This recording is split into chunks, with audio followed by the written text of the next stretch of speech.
1995. My brother and I, Stephen, we were just born, and our birth parents, they were just didn't have any money. They both were doing a lot of drugs at that time. They both were drinking alcohol, and it just wasn't going so well. So they went to Roanoke City, and they asked them for some money for food stamps. And they asked them, they said, where are you guys living right now? And they said, well, right now we're underneath the 9th Street Bridge. So as you can imagine, they were like, wow, okay, so we got to get those kids out of there. Because, so they went there to pick us up, my brother and I. I was about 6 months old, he was about a year and a half. And they took us to the hospital. And they found out that I was diagnosed with a lot of disabilities, low muscle tone, asthma, a lot of other things as well. And after that, I went through a lot of years of therapy, such as speech, occupational, and other therapy for about 15 years of my life. Now, my parents who adopted me, they're amazing people. Their names are Susan and Todd Kahn, and my dad is a pastor, and as you can see, that's where I get this from. And so, there was one particular time, my brothers and I who were adopted, we always fought a lot. There were 5 of us boys and 2 girls. And I was about maybe 5 or 6. We were in church on Sunday morning, and my dad was preaching, and my brothers, we had to sit in the front pew because we fought so much. So my brothers sat in the front pew, my dad was preaching, my mom was in the nursery. And so in the middle of my dad's sermon, my mom sees in the nursery in the back window some fists flying like this.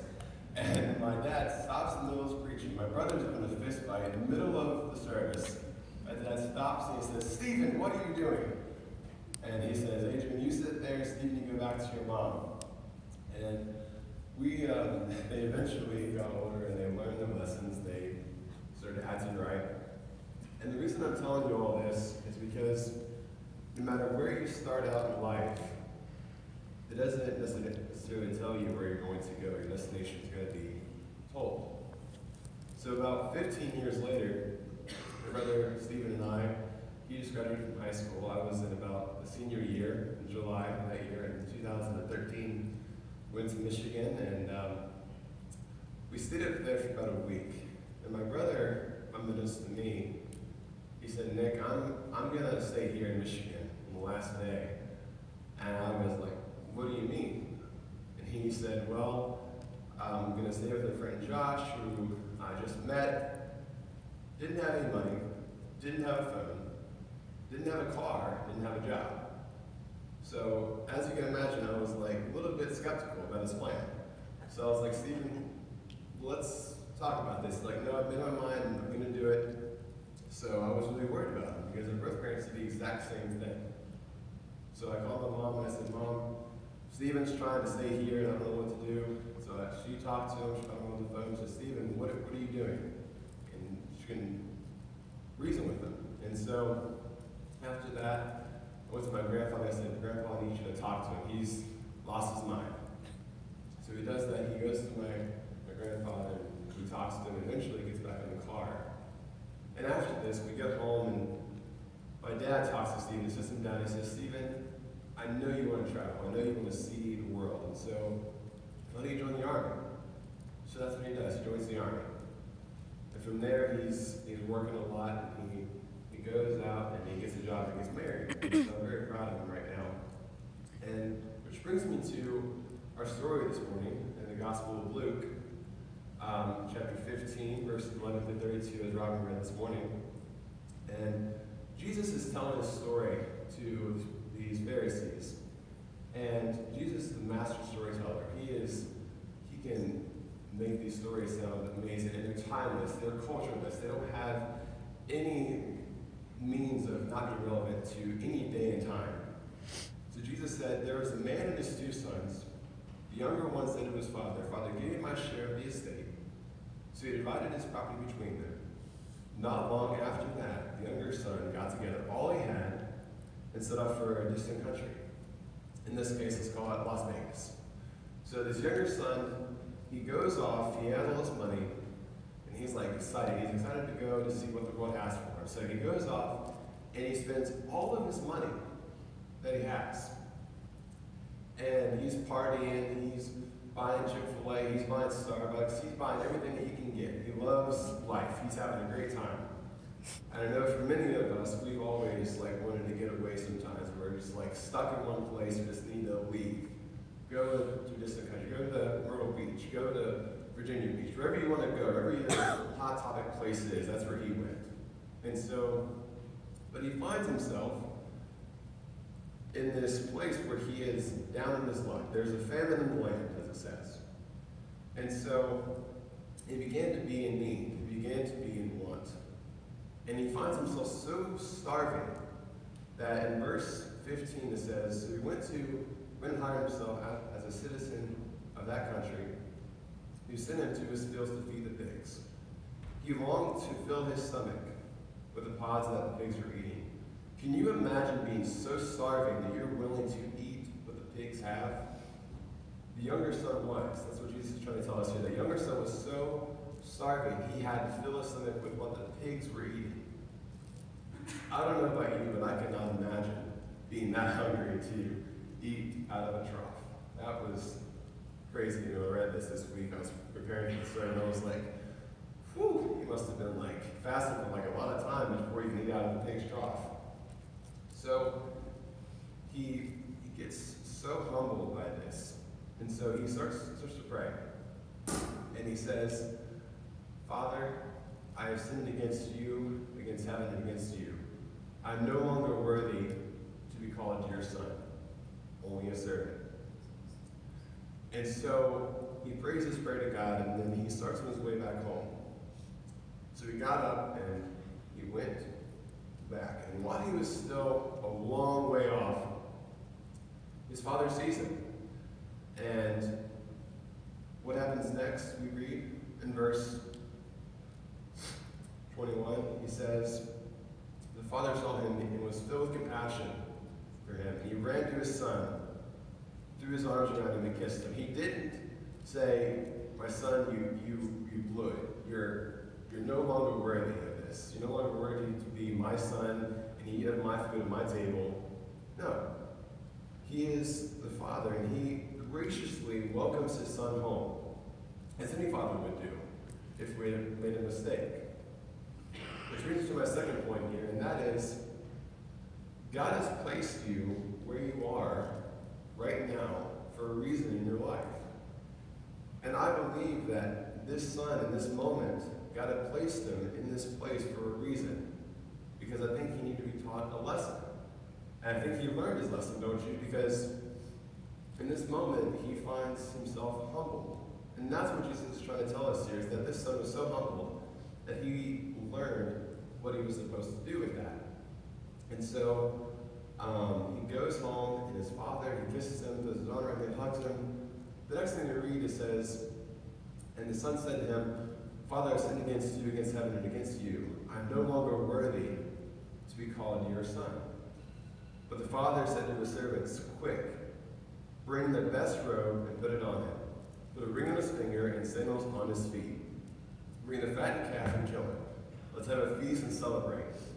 The father is so happy for his son to be at home. And I know if my son or daughter, when my wife and I have kids, I'm definitely going to do our best to do this for them. Even though they make a mistake, we all need grace. And that's what Jesus is telling us here, is that as a father, we need to give grace to our children. And so, a couple verses later, we get back to the older son. It says, meanwhile, the older son was in the field when he came near the house, and he heard all of this music, heard all of this dancing, all this kind of stuff, having a feast, and he's like, what's going on? So he asks one of the servants, and he says, what's going on? He says, your brother has come home, your father has prepared this lavish feast for all the people and all of the servants. And the brother says, what? The older brother became angry. He became jealous and refused to go in. So his father went out and pleaded with him, and he answered his father and said, look, all these years I've been slaving for you and never disobeyed your orders. Never. Yet you never gave me a young goat so I could celebrate with my friends. But when this son of yours has squandered his wealth and comes home, you do this humongous feast for him. father says, look, my son, the father said, you are always with me, and everything I have is yours. But we had to celebrate and be glad because your brother of yours was dead, and is alive again. He was lost, but now he was found. And so, the older brother, in this case, is the Pharisees, because as we all know, as Christians sometimes, we feel like that we deserve what we can have. We deserve whatever we want, right? And that's not the case. It's not about deserving. It's about loving Christ and doing what he has put in our lives to do. And so, as I said in point 2, God has placed you in this time for a reason in your life. Maybe that's to teach you a lesson. And maybe you've been doing all the stuff that's right. Maybe you are the person who is like, everything's going good for you, everything's going great, and you feel like, well, I don't need to go to church. I don't need to, be asking for forgiveness. I haven't done anything. I deserve everything. Jesus says, no, that's not how this works. Because we are not saved by works. We're saved by faith. And so, I know for myself, when I was about 2 years ago, I was working as a custodian at Liberty. And I was walking around one day. It was commencement there, and as you guys can imagine, there was about 15,000 people there graduating. And I was pushing around my barrel that I had of trash, and I was so down. I was so, I didn't want to be there. I didn't want to be meeting that day. I just wanted to go home and sleep, basically, almost. But I started emptying the trash cans as I was told to do by my boss. And the second trash can I emptied, it exploded all over me. There was soda coming out from all directions. It was like, I was just like, what in the world? Can't get any worse, right? I have all this soda on me now. I've got all this sour cream and all this stuff, food people have thrown away that day. And I just felt so, disgusting. I felt like I wasn't worth anything that day. I felt like I was not going to be able to graduate or be one of the graduates maybe 4 years later. So that weekend I went home to my parents that story and said, Nick, right now you're in a season of your life that it's just going to be hard for a little while.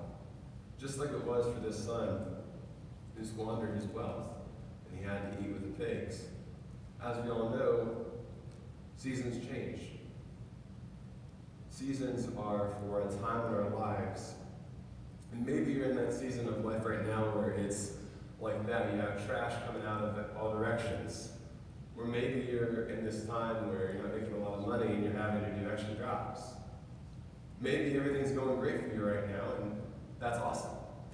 That's praise the Lord. That's amazing. But no matter where you are in life, God has placed you there for a reason. Now, I know for myself, in that moment when all this trash was going everywhere, I was like, Lord, I need your help. I need to have some time here to be able to restart. And as you can imagine, when we were all kids, my brothers and I played video games a lot. And there's one video game my brothers and I loved to play, and that was Super Smash Brothers. You guys remember that game? Where you have all these characters, you got Zelda, you got Samus, you got all these characters, right?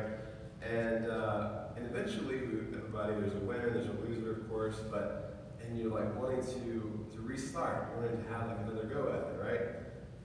And that's what we do, is that we hit the restart button and it starts all over again. And that's what God allows us to do. He allows you to have a restart button sometimes, where you're just needing to just stop and get away from that for a little while and just restart. Click the button. Like the easy button you see on the commercials with Staples. Easy button, done, over with, restart. God allows you, he has grace for you to do that. And just like for me, but less than a year later, I was out of that job and I was in a new job I'm at right now. I'm at Liberty as well, at a call center. And right now I'm loving my job, and sometimes even then, our jobs are only for a little while. There are seasons in life that we are in, and I'm glad that everyone has the seasons. Maybe it's a joyful season, maybe it's a plentiful season, maybe it's a worst season of your life.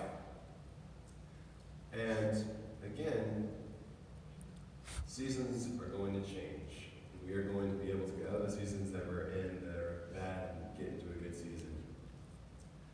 And what I want you guys to realize is that Jesus, no matter what season that you are in, that he is going to love you through it and have grace for you through it. Just like he did for the son who was out and about squandering his wealth. And maybe you've never accepted Jesus. Maybe you don't even know who I'm talking about. And that's okay. Because that's why you're here this morning. That's why that God has placed you in this morning, in this building, to hear about him. There's a fable I want to tell you right now about this man who he wanted to see Jesus so bad that he was so wanting to be able to see Jesus. And so he prayed day and night, and eventually, the next day, after he prays, he's a baker. And so he bakes a lot of bread. He's like, Jesus is coming to my house today. I'm going to see Jesus today. So the next day, these people come into his shop. First, an old lady comes and knocks at the door. And she comes in and says, "Sir, can I have some of your bread, please? I need to feed myself and my children." And the baker says, no, this bread is for me and Jesus. And so she leaves, she goes away. So a couple hours later, another guy comes into a shop, says, "Knock, knock, knock." Comes into the door and he says, "Sir, can I have some of your bread, please?" The man says, "No, this bread's for me and Jesus." And he says, "Sir, my mother is starving, and I am too. Need some of your bread, please." And he says, "No, this bread's for me and Jesus." He's saving it for the King of Kings and Lord of Lords. So he leaves. A little while later, almost at the evening, another guy comes in, knock, knock, knock.